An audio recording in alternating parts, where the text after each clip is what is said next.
however you take notes, iPad, all that good stuff.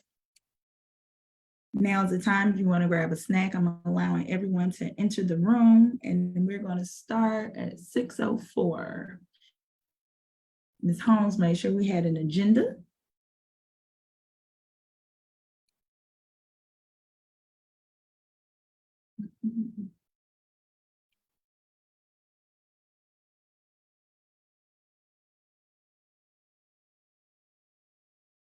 And I would like to apologize for sending all the emails, but because I know this is a Tuesday class and it's from a previous series, a lot of people probably would have forgot about it. So I just wanted to make sure that you are all still engaged.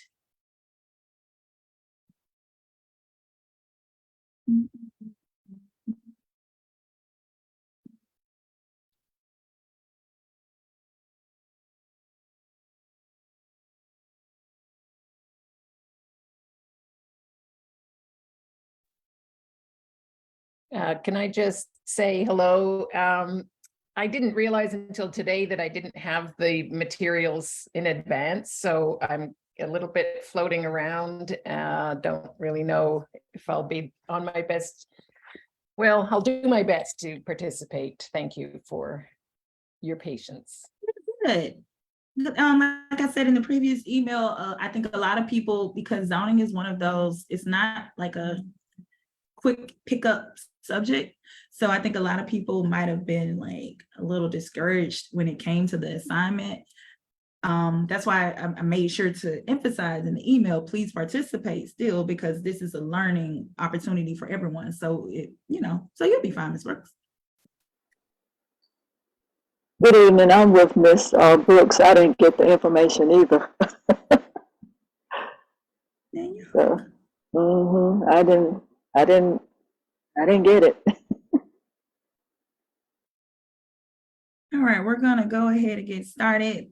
Hey everyone, welcome to P1004-003. It is the final class in our zoning fundamentals, I call it cohort. This is the lab, and we are, well, I think we all know the classroom rules, so we're going to bypass all those. We just make sure that you all keep all your questions relevant and related to content. And I will be actually manning the chat room and watching as we're on a time limit, so Ms. Holmes can get through her lesson today. So I'll be looking at hands, but use the keep your microphones muted. You don't want to have any distractions. If you want to ask questions, just wait to get in the queue. And the way you ask questions, there's a reactions button at the bottom of the screen. You click on it. Once you click on it, a little pop bar come out on that bar. It'll say raise hand. Raise your hand and it'll actually show up in the order, and I'll just announce people as they are. But Ms. Holmes is usually really good at that. And presenting this course, of course, literally one of my favorite coworkers, I swear, Ms. Kieta Holmes, who is the director in the Office of Zoning and Development. So if, there are no questions, I'm gonna stop sharing and I'm going to let Ms. Holmes get to it. Good evening, everyone. I was excited when I saw on my calendar that it was time for the Zoning Fundamentals Lab, because that means everything that you've heard before from any source, you will be using in tonight's class. And then anything that you learned in Zoning Fundamentals 1 and 2, you would also be using it. So we're going to go ahead and jump into it. First thing is, does everybody remember which role they were assigned to, whether you're NPU, neighborhood, staff, or one of the board members? Everybody remembers where they're assigned. Is that correct? Okay, we're going to get started. We'll jump right in it. So you were assigned application V23004, which is an application for a variance for 481 Martin Street. According to your agenda, I have sent out, there is a time period for a consideration for a rezoning application.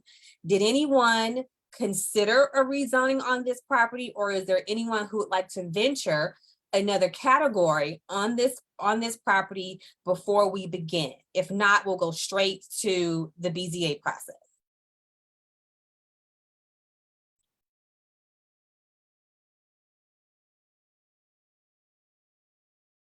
You can Everybody unmute good? yourselves in this, like, if you're responding, you could just unmute yourselves and. Nobody wants to consider a rezoning, talk about a rezoning? No? Okay, all right then. So, who is, I'm gonna serve as the applicant. Who are the neighborhood representatives by show of hand? Okay, all right. So, Mr. Mack, it is the night of your neighborhood meeting. And I am here to discuss my application. My name is Kieta Holmes.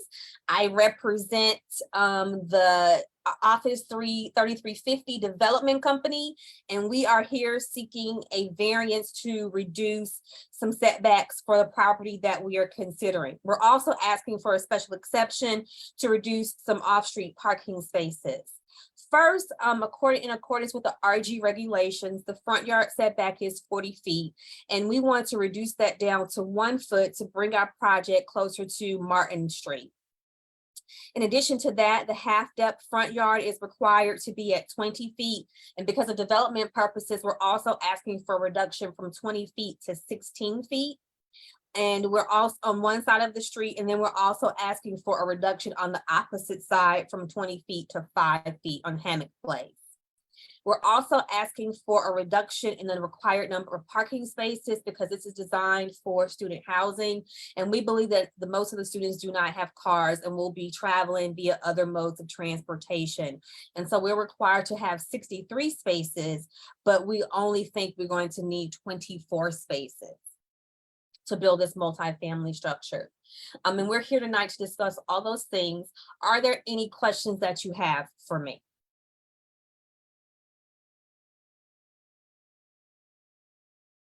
Mr. Mack, you're still muted.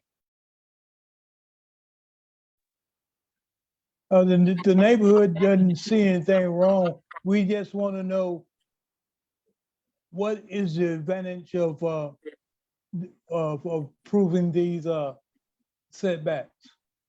So it will give us some relief on our development side. We'll be able to meet all the unit count that we're seeking, as well as to be able to create a better designed project in the neighborhood where it's not obtrusive to the surrounding properties. Okay, have you been through the neighborhood association yet? You are the neighborhood association, Mr. Mack. Oh, I'm bad. Okay. Okay. Well, everything seems to be fine with me. And is our next step going to the NPU? The next step would be go to the NPU for their approval. Okay, But we, the neighborhood association, give this an approval. or approve. And do I need to take something written to the NPU?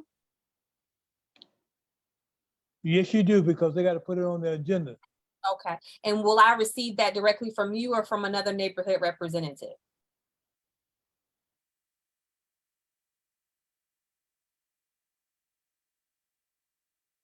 The NPU letter does not come from the neighborhood representative.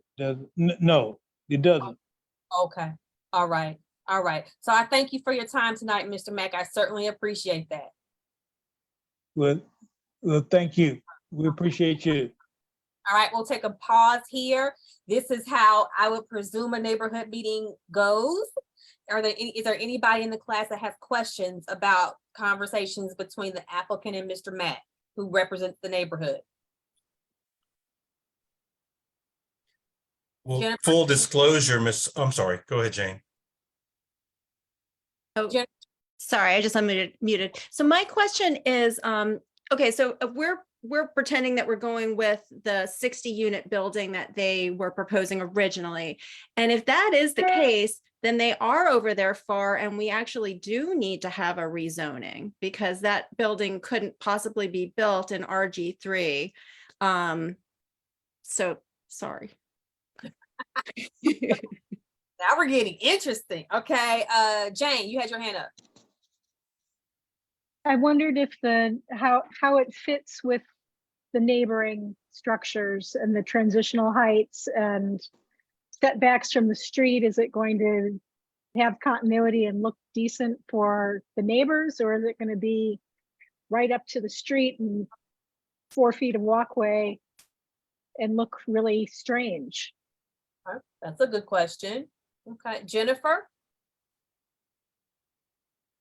I haven't seen the application at all, so I don't even know what we're weighing in on.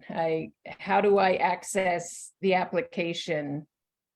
Sam, do you have the email that I sent the application that you can send to Ms. Brooks? And I think Ms. Walker also.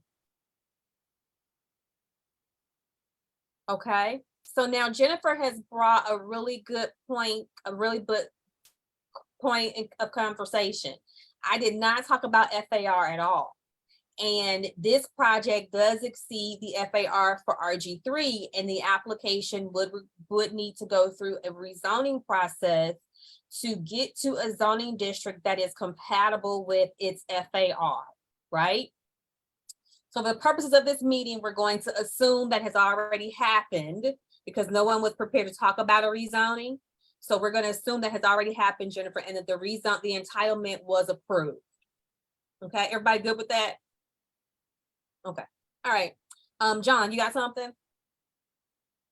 I was just gonna say, in full transparency, I'm the president of Summerhill for the Organized Neighbors of Summerhill. So this was our project. So yes, Jennifer, that's where we started with our initial conversation was this can't happen. And then obviously from, I figured out who was the next comment with how does it consistency or inconsistency with surrounding properties and the look and feel of the neighborhood and desire of the neighbors.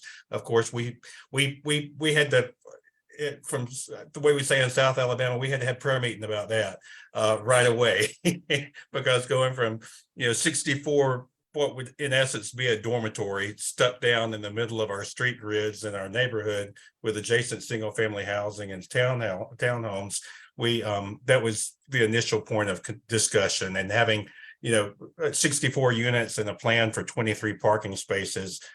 We understand the need for density and what they were trying to do, but we're not quite there yet as a neighborhood or as a city. So all those were the initial thoughts that we broached with the developer. So, and then I can fill you all in as how things progress, but I don't want to ruin the exercise, Ms. Holmes. So yeah. All right, Brenda, you got a question? Yes, I don't want to ruin it either, but I did not get the application, but I Googled, can you hear me? Yes, ma'am. Okay, I didn't get the application either, but I only got the address, so I just kind of Googled some things. But didn't it change? Didn't it, the neighborhood change? What the developers changed, what they were going to build? Didn't they change that? That's correct. Okay, so I'll just stop right there. Okay, all right. So now I've met my requirement for Mr. Mack. I've gone to the Summerhill Neighborhood Association and they have given me the blessing. I'm ready to go. Okay, now we're on to the NPU. Who represents the NPU?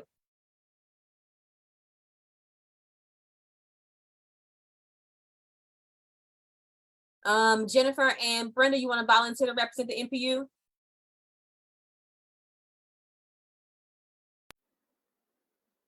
I can. All right, then. Good evening, ladies. I am with Development Partners Suite 3350. We are here tonight to discuss an application that we're seeking relief from a couple of the setback and other regulatory requirements for the property. We're seeking to reduce the front yard setback from 40 feet to 1 foot. We're also seeking to reduce the both half depth front yards from 20 feet to 16 feet and from 20 feet to 5 feet respectively. And we're seeking a special exception to reduce the required number of off-street parking spaces because we believe that this is a student dormitory and there will not be the need for that many parking spaces. And we don't want to be obtrusive to the neighborhood with a lot of asphalt parking. So we think this dormitory is a great fit here in Summerhill. It's close to a number of amenities. There's a public grocery store that just recently opened. There's some other, it's on a major corridor or access to a major corridor with regard to bus transit. It's not that far from Georgia State University, and we think it would be an added benefit to this community. Are there any questions for me? And I do have a recommendation of approval from the Neighborhood Association. What is it, currently zoned? It is currently zoned RG3, which is Residential General Sector 3. And how does this, fit in with the surrounding buildings and Well, neighborhood? Currently on the site, there is a former place of worship. We believe because an institutional use was existing there before, that this multifamily development that we're proposing there would not be out of character. There are some existing single-family residences that are nearby and adjacent to the property. But of course, our entitlement is in place. So we would, our development would meet all of the transitional height plane requirements as well as all of the transitional yard requirements. Okay. Trying to think. What would I say? Do you have your financing in place for this development? Yes, ma'am, my financing is in place. Well, let me think about something else I might ask. Yes, ma'am. Jamie, are you gonna operate as a part of the NPU? Yes, I am a part of the NPU. Go ahead. And my question that I have for you and this development is, what is the expected timeline for the project, including the construction phase? We do believe that construction could take about 18 months, given the level of staffing that we understand in the Office of Buildings. We do presume an additional 6 or 8 months on that project. So we're probably looking at a fully completed project between fall of 2025 and spring of 2026. Okay, and additionally, are there any potential environmental impacts associated with this development? If so, is there a plan to mitigate them? No, sir, we have not uncovered any of our pre-development work. We do believe that the site is a viable site and there are no encumbrances on the property right now. Okay, and lastly, this is a neighborhood that I am a part of, and I would like to know, will there be any public amenities or additional green spaces included with this development? No, so we're not creating anything for persons who are not residents of the development to Okay. at this time. Okay, all right, well, I don't have any other questions. I'll, I guess, defer to the NPU. Thank you. Ms. Walker, Yes, I do have another question. You talked about the transitional height. You said it was met, right? You said it was met. So how many stories is the building? 4. It's 4 stories? Yes, ma'am. Okay. I'm sorry, I have one additional question, if you don't mind. One last question.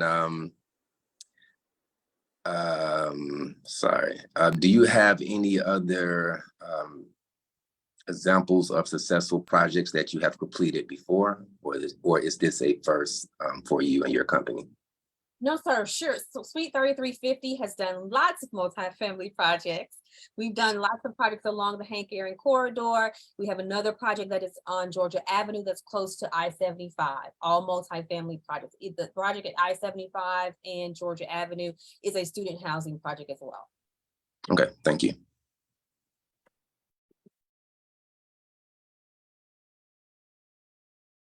Ms. Walker, is there a recommendation that you could give us? I was going back to another question.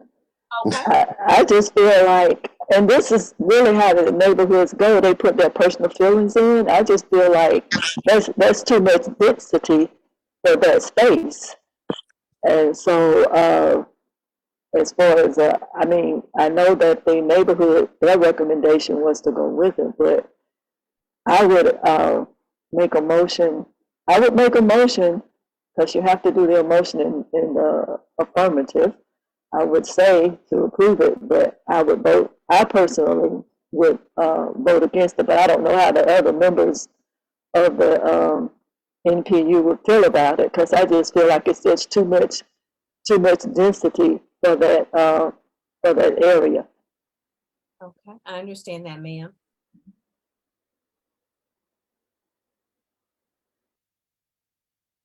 Anybody else from the NPU wants to opine? No, I move that we accept this as presented, and I ask for a second if someone from the NPU agrees.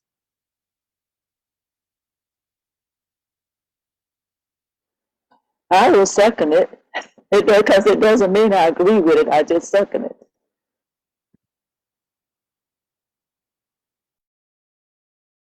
All right, the I NPU has think a motion and a second. Is there a vote? it has been properly motioned and seconded. All members of the NPU that approve this, say aye. Aye. It has been, well, I think it's, I'm sorry, it has been properly second. The property motion is second and approved, Ms. Holmes, so good luck. Thank I think I messed that up. Okay, so now, class, this is how I would assume that NPUs operate. I do know that there can be times when cases get quite contentious and they're not as easy as that banter that we just had. So I do know that happens often depending on the project. So just know that that's not reality. Does anybody have any questions about what the sequence of questions or the questions that you can ask as a member of the NPU? Yes, I guess my questions, were they in line with the NPU members as far as like, what are you doing in our community and what type of benefits are you bringing? Sure. The questions that you should be asking are based upon the application and the application's impact. It's not a far-flung idea to ask, are you going to provide any community amenities, or the community will be able to use it? Because there are development companies that do provide amenities for the greater community as a part of their development site, especially if it's very large sites. Usually if it's a smaller site or a smaller company, that may not be something that they could do, but definitely for larger companies, that is absolutely something that they are starting to incorporate into their development project. John, before I move on to the BZA hearing, is there anything you want to add about what actually happened in the NPU? Sure, I can add that because actually it finally went through last night. We finally got to a point. So I think it was Miss Walker. Hey, Brenda. Yeah, her comment. So there's zoning issues, and certainly where we started with, this really would have required something other than RG3. I think that this is a good example of sometimes there are just some fundamental angst about projects being presented, and even before we even get into concepts of are the variances legitimate and all that kind of stuff. This was one of those projects because in Summerhill, as you all know, our proximity to Georgia State, we've had some crazy happening and tried to happen over the past few years with, a lot of even single family homes being rented out and 5 and 6 people, moving in, and all the stuff that trying to create frat row here in the neighborhood. And we're hypersensitive, I think, to that happening. So when this particular project came about, it created an uproar, right? And so we were really trying to respond to neighbors.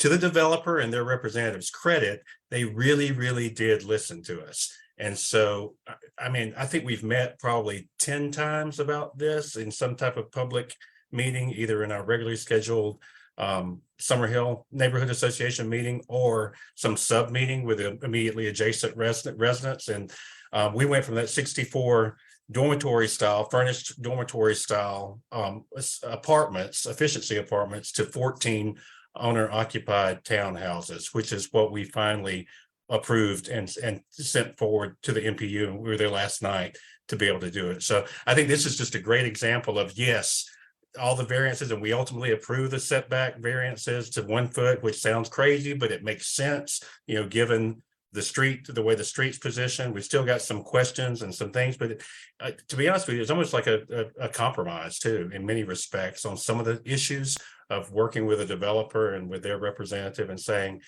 we felt like they showed good faith in changing their plans and listening to the neighbors and, really focusing in on owner occupied and not trying to do these crazy little efficiencies adjacent to single family homes and to townhouses. Mhm. The whole parking thing was crazy to begin with, and I think we found a good path forward with the developer. And in that spirit, we approved the variances that they needed to make this type of project work. Yeah, it's been a trip. Sarah? Jacinto, yeah, go ahead. Yeah, thank you. I was wondering if you are able to ask developer if they plan to be the developing entity, or if they plan to sell the site plan to another developer. You can definitely ask the question.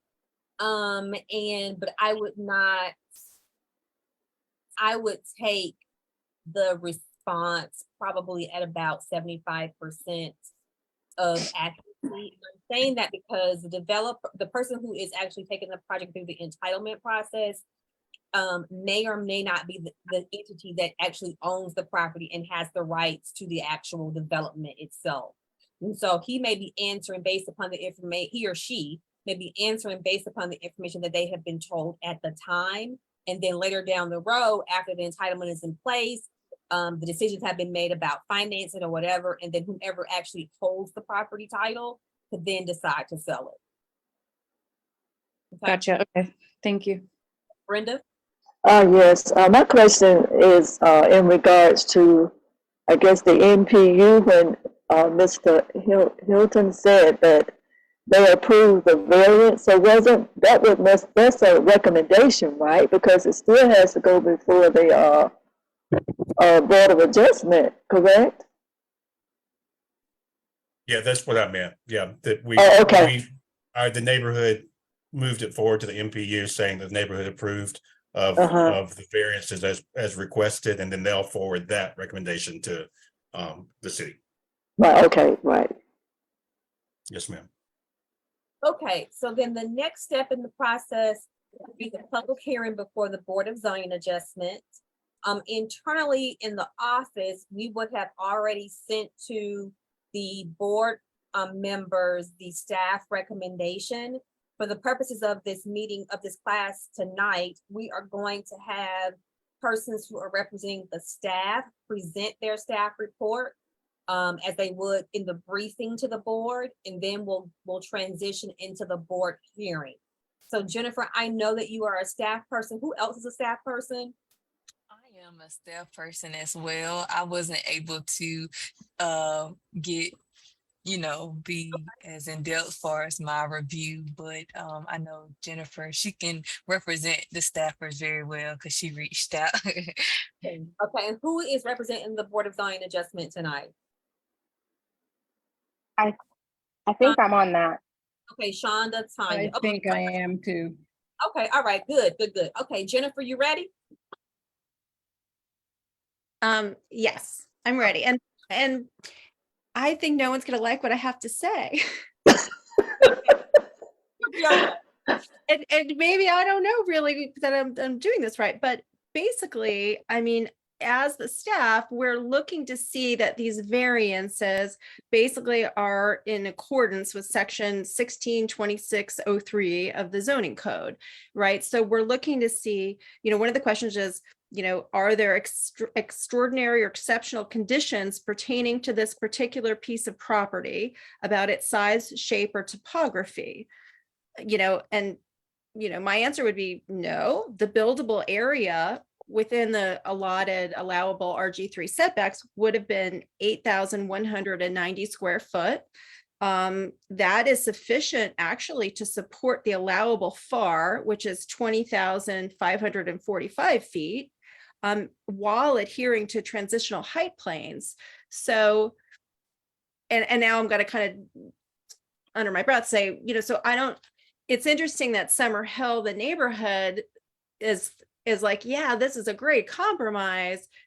But why is it a compromise? They're making I get it, going from 62 to 40, 61 would have been outside the FAR. 41 was within the FAR. They could have done that. Now they're going to 14, and I get it, there's less parking and all that stuff. But if they went to 12, they wouldn't actually have to have variances on all four sides. Maybe they still, could get one variance or something like that. Or if they just change the design, they could even get more units in staying within the footprint. Okay, so that was my one thing. The next one, with the application of this ordinance to this particular piece of property, would it create an unnecessary hardship to the developer if it was denied? No, right? I mean, they can still build 22 or 20,000 feet of density on that property. And then relief, if granted, would it cause substantial detriment to the public good or impair the purposes and intent of the zoning ordinances?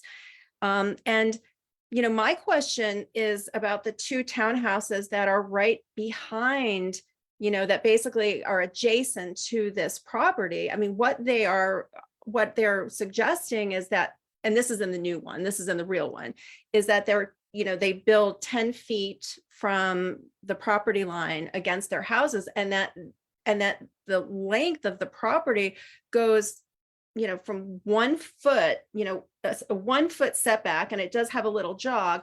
But think about the townhouse next to it has the RG, it's RG3, and that has a 40-foot setback. So now that house has like a whole building to the side of it, and the same on the other side. So I would really want to hear from the whole process, and I don't know if the staff can, but I mean, we would have heard from those two people, because I do think that is actually going to be a detriment to their property value. So that would be, so my staff recommendation would be, or our staff recommendation would be, a deferral to have the developers. It sounds like they really are working with the community to go back and see if they can get it a little bit closer, maybe not 4 variances on each sides, and again, trying to be more sympathetic to those two properties behind it. So anyway, that's my unpopular staff recommendation. Mother Moore? Yes. Could you say more about why this would be a detriment? I think it would take air and light from the two adjacent properties. It would deprive them of air and light, which is what is listed in the code. This proposal would impose upon the adequate light and or air on the adjacent properties. Jane? I don't know if this is the appropriate space to ask this, but I wonder about the precedent being set by this and what that might mean for other properties in this zoning area or in others in the city. How does this fit in with the larger comprehensive development plan, or the sort of larger views of what might happen or could happen, should happen, both here and elsewhere? Okay, anybody else got any questions, comments on staff recommendation? Staff's recommendation is a deferral. I did. This is Tanya. For this project, would they be able, with the transitional height and these two properties that are behind, would they be able to possibly work and incorporate into the design something that would not affect the air and light, or I would say modify the effect of the air and light on the two adjacent properties, that the air and light that they are taking from the two adjacent properties? Would they be able to incorporate that into the design? Jennifer? I think it's possible. I mean, again, within the 8,000 square feet of buildable area that's allowed on that lot, they certainly could design, you know, a multifamily building that would not be, you know, take the air and light from the adjacent properties. Thank you. Okay, class. So believe it or not, when you see staff's recommendations posted either on the website or you hear them talk about either in the zoning review board meeting or the BZA meeting, the kind of discussion that just went on among all of you is the kind of discussion that we have. I am board secretary to the zoning review board, and then Raquel is board secretary to the BZA. And so we have these conversations with our staff before the formalized recommendation is actually done. And the questions and comments that Jennifer did provide would have been discussed in the board, in the agenda review, that's what we call it, in the agenda review with other staff members and the board secretary. And then ultimately the board secretary would make the decision as to what the final recommendation was. A deferral recommendation coming from staff is because there are unanswered questions that the applicant has not provide adequate responses to. And you will automatically see a deferral on an agenda if they haven't answered our questions, because that means that they're not ready to go forward to the board. For a deferral from the NPU, that means there are unanswered questions as well, and you would not see them go before the board. But for discussion tonight, because we have gotten a recommendation from both the NPU and neighborhood, Jennifer, can you give us a recommendation that we can give to the Board of Zoning Adjustment? It can be denial, that's fine. I would say denial. Because I guess in my point is, aren't you held to a very strict standard of why you could give a variance? It's not just because people want it and it's nice, right? Correct. I mean, you have to, those were the qualifications that it didn't meet. So Correct. as it stands right now, I would have to say denial. Okay, all right then. So the board has the following recommendations before it. It has an NPU recommendation of approval, and it has a staff recommendation of denial. And now I'm going to call for the public hearing to be opened, and members of the public are allowed to speak as well as the applicants. We'll go through that exercise, and then we'll let the board go into deliberations and then provide a final decision. Because remember, the Board of Zoning Adjustment is final, okay? All right, since I'm the applicant, I get to go first. And good evening, board members. My name is Kieta Holmes. I am representing Suite 3350 on this project tonight at 481 Martin Street. My address is 68 Mitchell Street, Atlanta, Georgia. Today we're asking for a number of reductions to setbacks, one being the front yard setback and then the half depth front yard setback on both corners, as well as a special exception to reduce the parking from 63 spaces to 24 spaces, because we believe that because of the market that we're trying to attract, there will not be the requirement for a large number of parking spaces. We feel the reductions in the setbacks are necessary to meet our development goals. We are seeking to do 60 units on this property. We have already received our entitlement and just need these variances so that we would be able to build a project to the standards in which our construction plans are drawn. And with that, I will reserve any of my time for rebuttal. Is there anyone who wants to speak in favor of this application?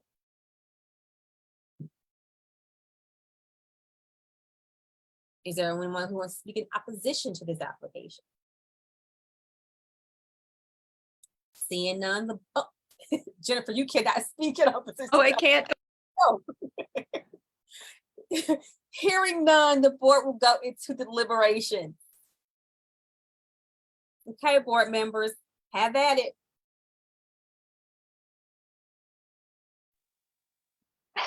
So I feel that this is Tanya Williams, and I feel that there is unreadiness from the staff with the recommendation of deferral, and that the questions were with regard to the negative effects on the two properties, the negative effects of the two properties are those need to be addressed. And I think the design element needs to also be addressed, as well as any of the existing questions about the setbacks that the staff has. Because I think this is a big project, and I think that the questions are valid and should adequately be addressed in, we'd like to support what the NPU has, their recommendation. However, it's very important that we make sure that this application is thoroughly vetted and that they have done as much as they can to fall within the requirements that the staff is looking at. Thank you. So this is Shonda Laws. I basically agree with Tanya and also with the staff recommendations. I think that the design elements could be tweaked again and also address the two negative issues with that in regards to light and can't even read my own writing at the moment. So I would deny this.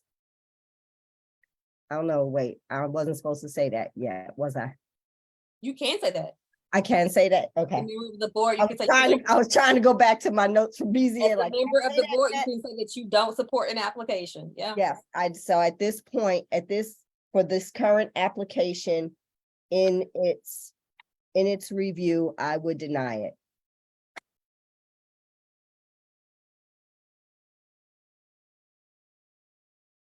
Have all members of the board spoken? Ms. Moore, Mother Moore, you're on the board?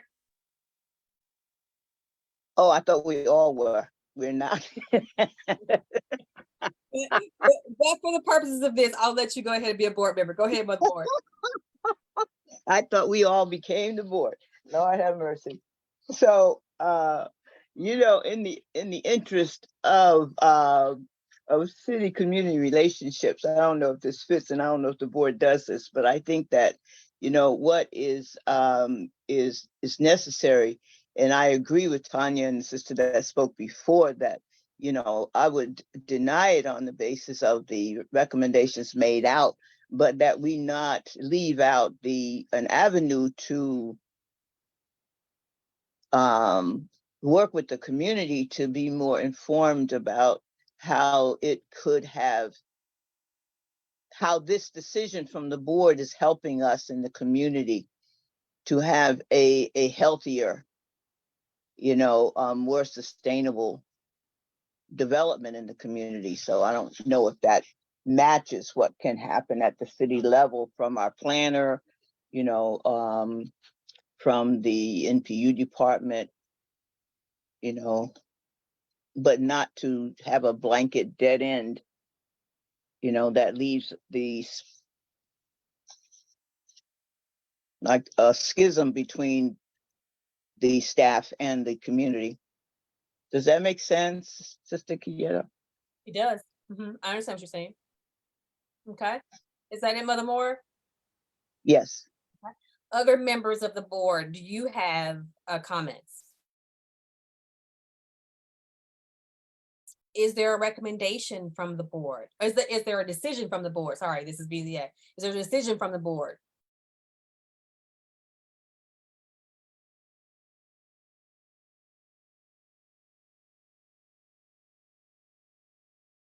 Tanya? Yes, I'm sorry. I am in agreement. I'm in agreement with the deferral, because I really think that there needs to be more information. We obviously want to be in step with the community, but we also, as the staff being the expert, really, and the last, I guess, for lack of better words, barrier of entry to make sure that this project is checking the boxes, I would agree with the deferral, with the staff recommendation. Board member Gilliam, you have question, comment? I'm sorry. Yes, I also agree that it be deferred because of the hardship that it will cause. And I love trees, and I understand that the people in Summerhill would think that they're gaining a lot. But with the town, if they lower the heights of the townhomes, but they will give up the green space, which it will be detrimental with the city. So I agree with it also. Okay. Any other comments from the board? So the board's recommendation is a deferral. Is there a date certain for that for me to come back? Do I need to come back in 30 days, 60 days, 90 days? You want to do 30? You want to do 30 days? I can do, We can do 30 days. okay. Thank you so much. I appreciate it. And that's it. That's the whole process. That's the whole, Perfect. the whole thing. Kidding. Is there any, of course, we don't really know what's gonna happen because of course, Hilton just said that John just said that they just approved it last night. So I think it's gonna be, let's be on the August agenda, August 10th. It's August. So if you can't come down to City Hall, you can always watch on Channel 26. BZA meeting begins at noon. I can tell you because I've already seen the agenda that we do have one appeal on that agenda. So that will be the first thing that we hear. And then other cases will follow. And I'll open the floor up to general questions, comments, things are burning in your heart that you still want to discuss because we have quite a bit of time. So go ahead, Jennifer. Okay, since this is an actual application, I went to the Department of City Planning dashboard and I looked at the building permit tracker. I looked at what else? Zoning map search, planning viewer, and I wasn't able, other than finding the address on the map, I wasn't able to find anything pertaining to this application at all. So how would I normally be able to follow up or find even a building permit or an application or anything to do with this property? Because I couldn't find anything. You would not find a building permit unless this project had already started construction, and then during the construction phase, it was identified that there needed to be variances that were applied for. All of the work that happens in my office is during the entitlement process, so it is before construction. And so you would not find anything related to construction and development. Should you not be in an NPU or not be one of the entities that is directly involved with an application that would have already received it through our normal processes, you would contact my office and do an open records request for an application. It is done by open records request because you are not a party to the application, so you have to formally ask for it, and then we would send it to you. If you were in the NPU, you would automatically get a copy of the application upon its filing, and then the NPU then distributes it among its neighborhood and all its other persons. Okay, so all of the building permits in my NPU, or all of the applications in my NPU are available from my NPU. That is correct. All applications are sent to your NPU chair. Okay, thank you. Brenda? Yes, I'm a little confused. First, as far as going to the BZA, is it the 14 townhomes that's going, or is it the 64 Georgia State units? Go ahead, John. What did you all negotiate down to? 14. 14. Okay. Yes, ma'am. And so that 14, it didn't have to be rezoned, did it? It required rezoning, required variance, the variance. Right, it's just variance, right, yeah, okay. Because it would still be R4A, right? RG3. RG3, okay. Yeah, we Thank went you. 64 to 42 to 15 to 14. 14, right. I did see some of this online. I did see some of it online, but I see you all were still working. You're still working this, because what I saw, I thought that it was going to be going before the BZA this coming Thursday. That's what I thought. It was all in getting the paperwork where it needed to get at the right time. So we had some timing stuff that, yeah, but we were able to push it through, to get it through. We've been doing this since January, I think, is when we first began with the first meeting that we had about it. So. Right. Okay, thank you. And I will say, well, let me wait and I'll finish up at the end, Ms. Holmes, if you want to, because I don't want to mess up anything that Jamie or Mother Moore has. Jamie?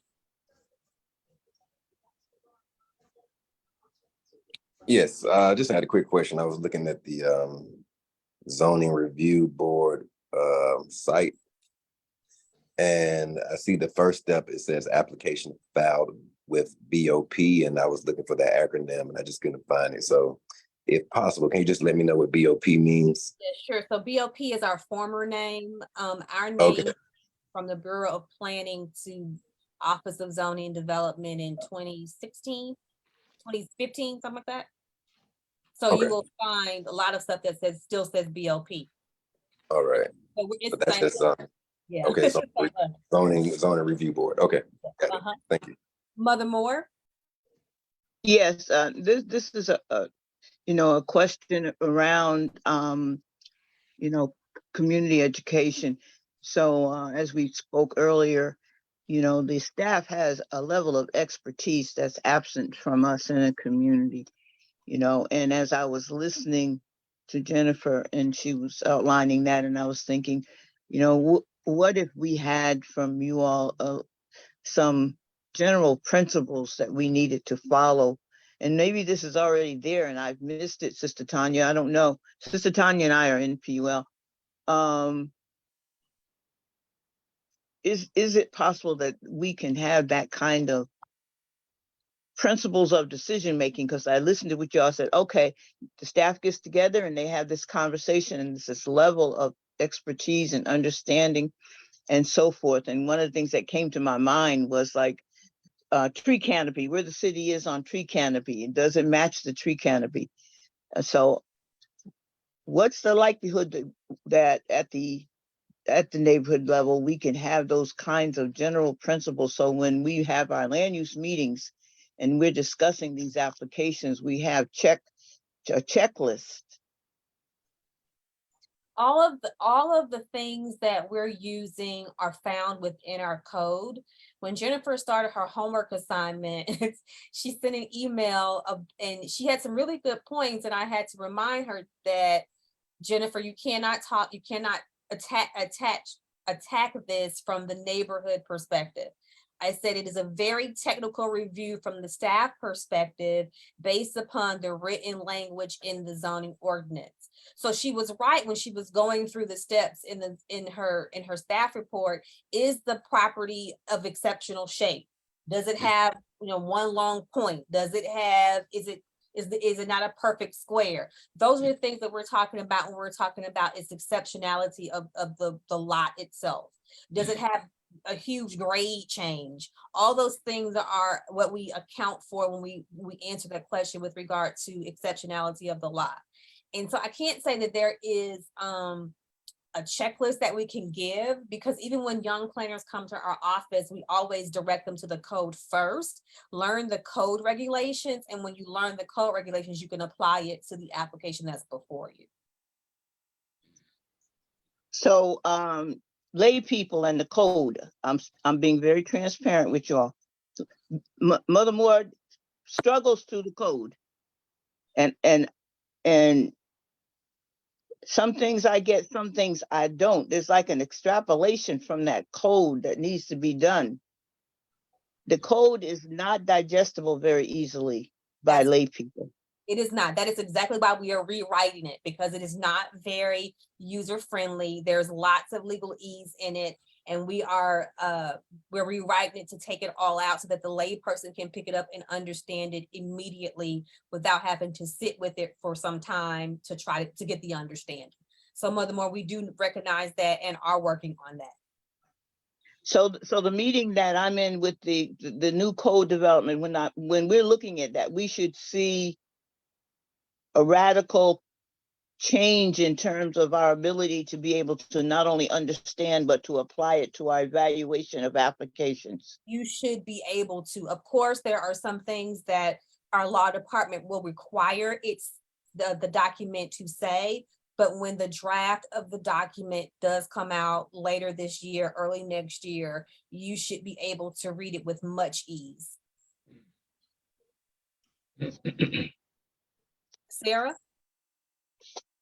Yeah, I just wanted to speak to that last comment a little bit, and echo a sense of frustration. As you might remember, the Olmsted community recently had an experience with the development that was proposed on Glenwood Avenue. We worked with you pretty closely on that. But I will say, we have a lot of really educated people in our neighborhood, several lawyers, people who have backgrounds in property law, and it was a year-long process, and it still was a struggle for us to get up to speed. And so there's two sort of layers of confusion. One is interpreting the code, as you said, it's not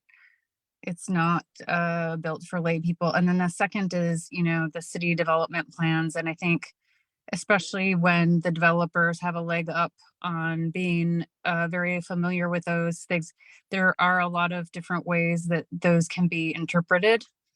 And so it's an interesting process, and and we would very much appreciate more lay information. I wish we would have had that as we were going through it. I know there are some of us that really understood it, but I'm not one of them.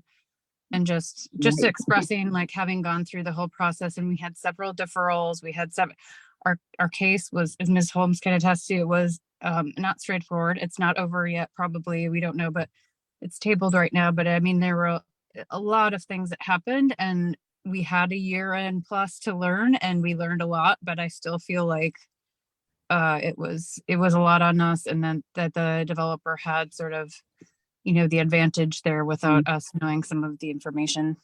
Over.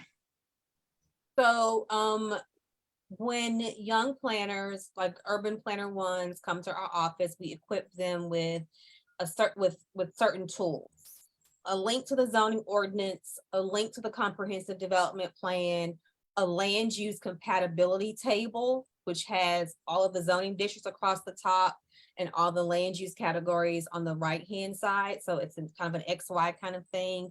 And we tell them to take their time and to pace themselves, because our code is quite extensive. One being the zone, and then the other thing we equip them with is this point of information. The zoning code is the regulatory document. It regulates the development on private property. The comprehensive development plan, so it's the right hand to the regulation, is the policy document. The comprehensive development plan is the small area plans, which are also policy documents. It's the Beltline overlay, which is also a policy document. But until the policy is turned into regulations, it is just policy.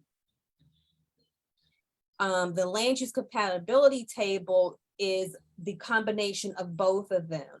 There was an application on White Street in the West End on the zoning review board hearing last week.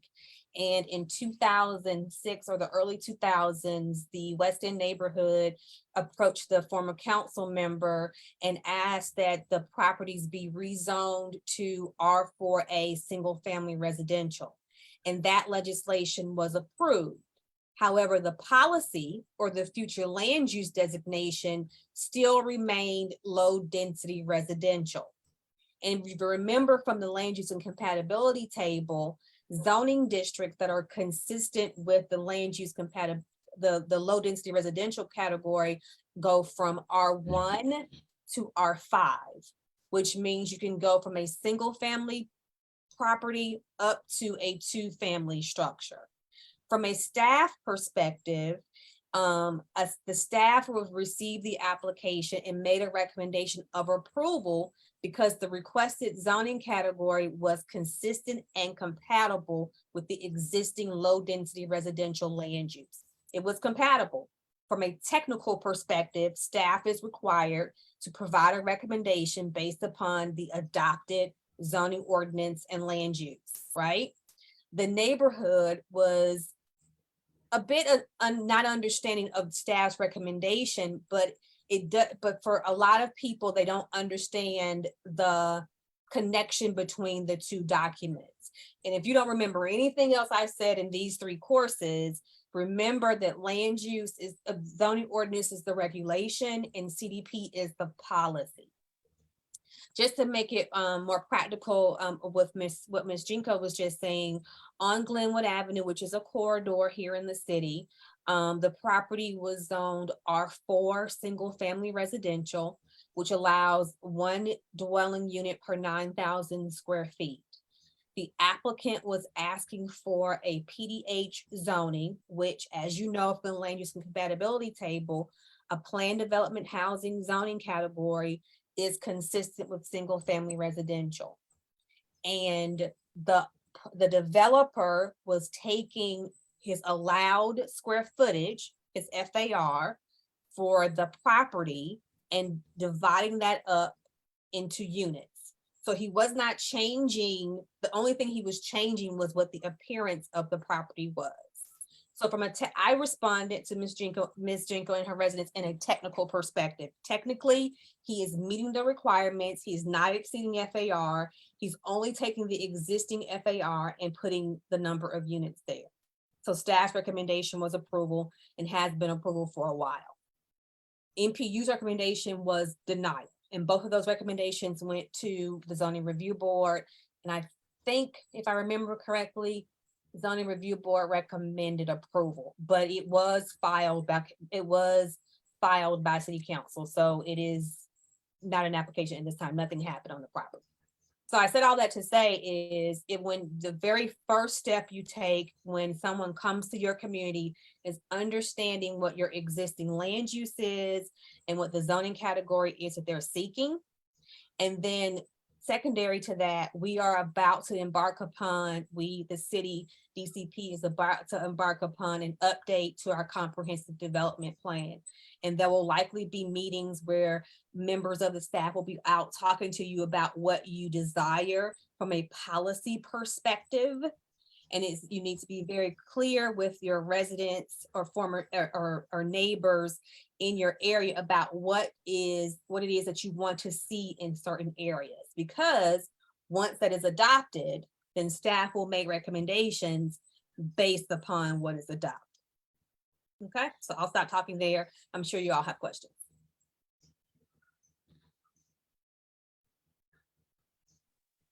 I have a question. Yes, ma'am. So when you said just now about once it's adopted and make sure to be very intentional on what you want to see, at what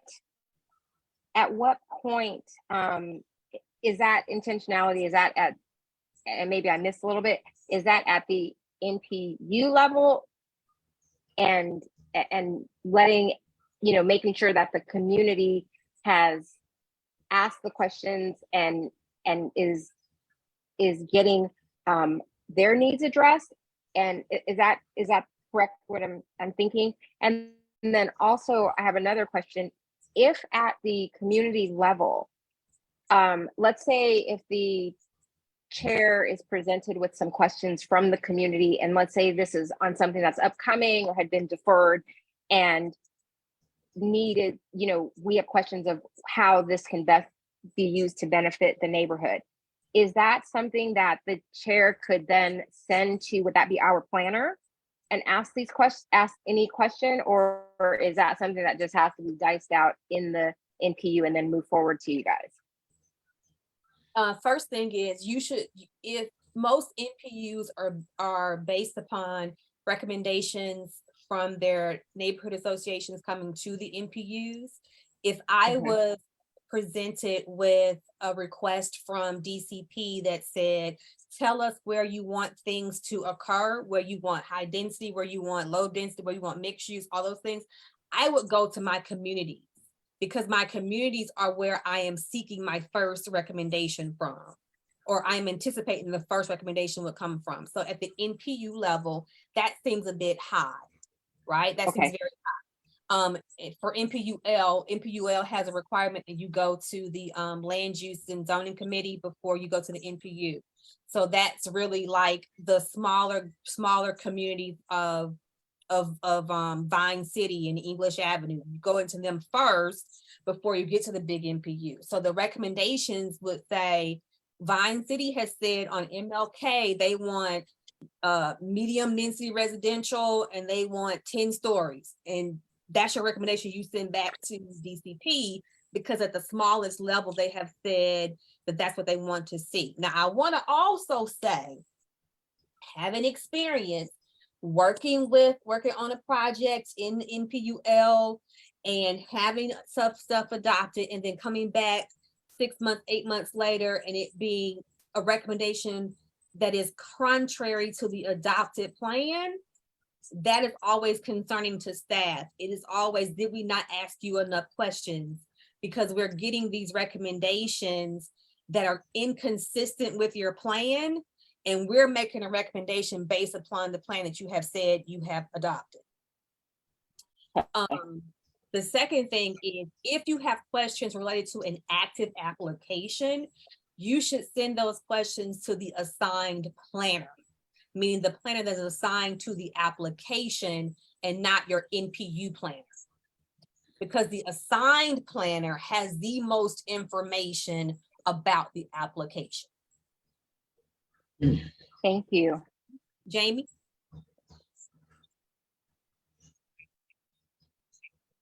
Yes, I was just, I know I need to educate myself on some of these terms, but I know the CDP, you said, is more like a policy versus the Unicode, which is the law of regulation. So I'm trying to just understand, like, how are they used together? I know we can look at the chart you mentioned and figure out zoning versus land use, but what exactly is the policy versus the regulation actually mean? So the CDP is short for Comprehensive Development Plan. When we did the administrative update in 2022, it was formally named Plan A. So now it's named Plan A, but it is still the Comprehensive Development Plan. It is required by the state that municipalities over a certain size do a comprehensive development plan every 5 to 15 years. That's one. Two, the comprehensive development plan is the overall vision of the city. It is your big ideas, your goals, your aspirations. It is all the things that you intend to move toward as a city over the next planning period, right? So from this point in time to the next 5 years, these are the things that you're trying to aspire to. The policy, and that becomes the policy, right? We want affordable housing, we want healthcare, we want parking, we want TOD with high density around these MARTA stations. All those are policies, right? All those are our high ideals. Those high ideals do not come into life until the regulations are set in place. If we say here we want to do TODs around all of our MARTA stations, then we rezone all the properties around our MARTA station so that we can achieve this idea in the CDP. We've done that in a couple of places where there was a rezoning around the Bankhead MARTA station, and we just did a rezoning around the Hamilton E. Holmes MARTA station, because we have said in our CDP that we want TODs with high density residential and non-residential uses around our MARTA stations. So we dream big in the CDP and we regulate in the zoning. Thank you for that. That brought it all together. Thank you. You're welcome. Okay, anybody else got a question?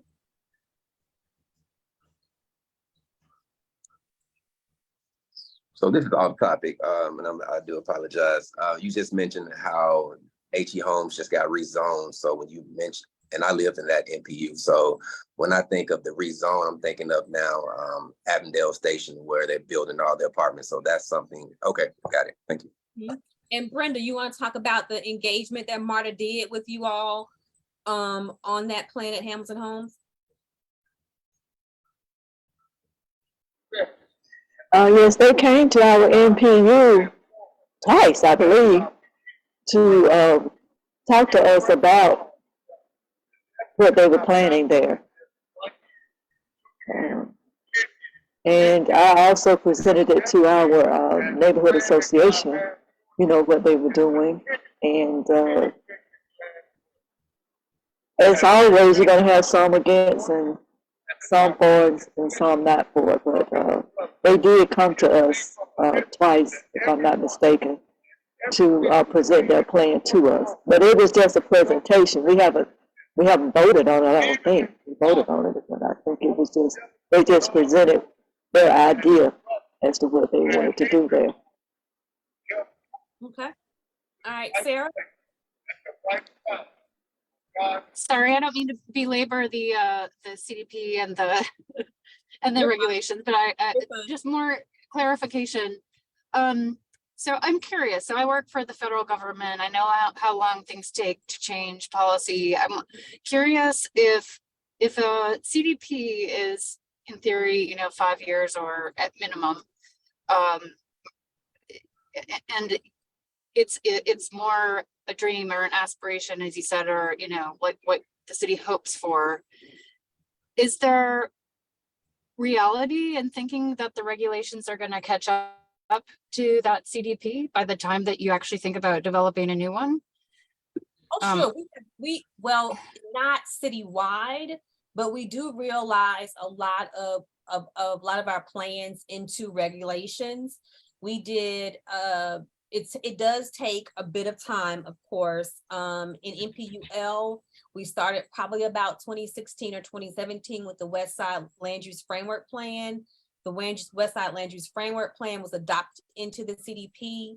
And then by 2020, the last special public interest district for the 4 neighborhoods in the West Side area was adopted. We started with a plan in South Atlanta, the South Atlanta plan, and that's Lakewood and Jonesboro Road areas. And that did take some time from going from that plan adoption to the regulations that are now in place, because in that interim of time, we also adopted the new IMIX zoning district, and then they used that on some of the properties that they did for their proactive rezoning. The Fulton, the property that's being developed around Georgia Avenue, the stadiums neighborhoods on Georgia Avenue and Hank Aaron, that took a lot of time. That probably took 2 iterations of a CDP. But now you do see the development with the Hank, the Georgia State student housing there, the new Publix that's open with those buildings that are on the front. And then there's another student housing that's proposed just behind the Publix grocery store.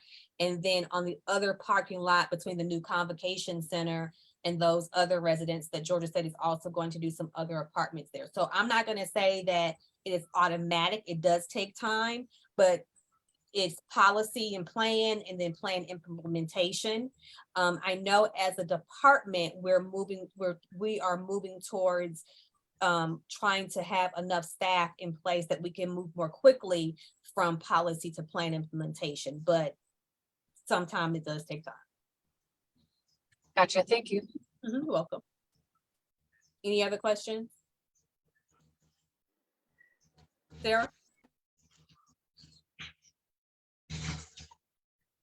Any other questions? Brenda? This is not a question. I'm just going back to when you were talking about the development around the model station. They did come to us and present. They may come to you months earlier with their plan. And then this June, they did come to us, for a, vote. It was for a, zoning review application. And they wanted to change it from, commercial service district to commercial residential, district. And it was to, to encourage transit-oriented development and provide increased ridership and create a mixed-use income. So that's what's happening around the Hamilton E. Holmes Marta Station. And we voted approval. Okay, thank you for that. Mhm. Any If I other? could, Go ahead, add Sam. something on that. For those who are familiar, we actually hosted a mobile workshop where we went to a couple of properties in Atlanta, and we went to one that was similar. I believe it was the Decatur train station. And some of the people on the bus were from MPUH, where they're doing that at Hamilton E. Holmes. And they felt like the engagement that Marta should have did would have been actually physically taking some of the neighborhood people to see what the possibilities could look like. So when you're asking about engagement from developers, don't think outside of the box. That's what I'm saying. You really want to know what is being brought into your neighborhood. And there are examples. Lindbergh is another example of a train station where they did those same types of changes. So when they come into your neighborhood and they show you these plans, have them think outside of the box and throw some ideas like that. Give us a bus tour to locations that are similar to this so we can know what it is that we're actually getting. Just to throw it out there. Okay, thanks, Sam. Anybody else got anything? All right, John, you got the floor. I'll just say to the earlier discussion about the Summer Hill project and the engagement of the townhomes, and Jennifer, to your specific concerns about those two immediately adjacent townhomes. It's kind of a unique property in that there's a little bit of a buffer there. So it's one of those situations I think you kind of have to come and see it to kind of see exactly how the townhomes position in relation to that. But just to let everybody know and to allay any concern, those two residents, those two homeowners were intimately involved in the discussions and how they were going to be affected by that big, huge, massive wall. I think one of the considerations is looking at what's there right now and what they've lived with ever since they've been there was one of the considerations that they had. And then some assurances by the developer's representative, the architect, for some greenery and some barrier type accommodations that would be put there as well. So points well taken in terms of,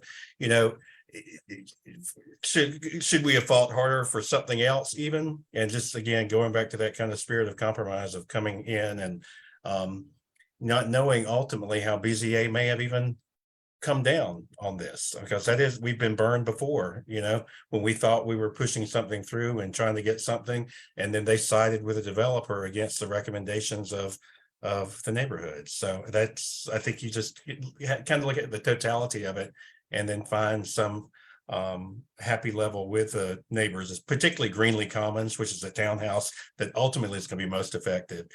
Then there's some other considerations if you look at Fulton Street, we call that leg of Fulton Street a continuous on-ramp for I-20, because we've been also working with DOT trying to get a traffic light put there where one of the entrances to the townhomes will be. So that we've incorporated that into our conversations with our city councilman about, as this is developed, is there an opportunity for us to do some modifications and push that through, as well as on Hammock Street.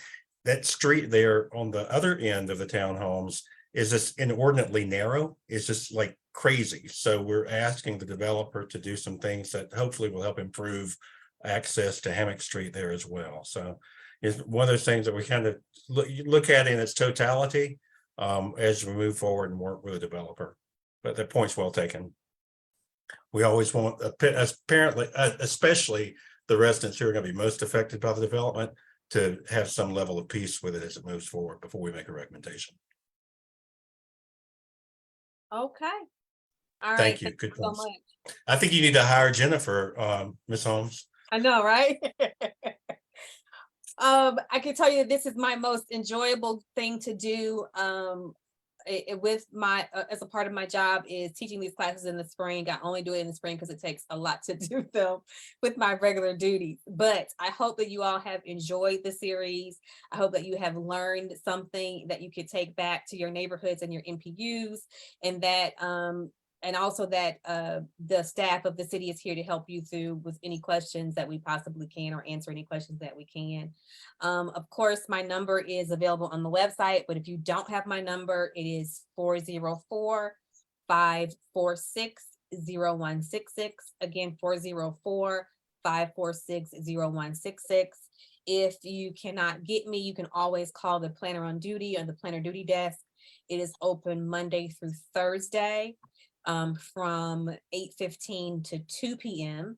On Thursdays, they only respond via email, and on Fridays, the desk is closed, but you can reach them at 404-330-6145, 404-330-6145. And I'll take one last question. Brenda?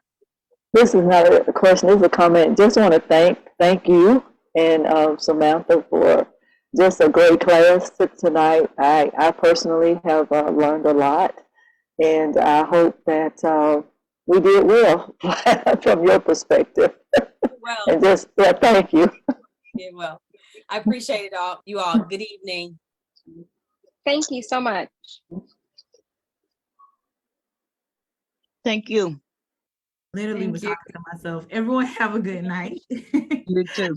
I will see you on the next class. We have one this Thursday, election integrity clinic. So if you are here and available, these last 3 people on here, I will see you Thursday. If not, I will see you again. Have a good Tuesday.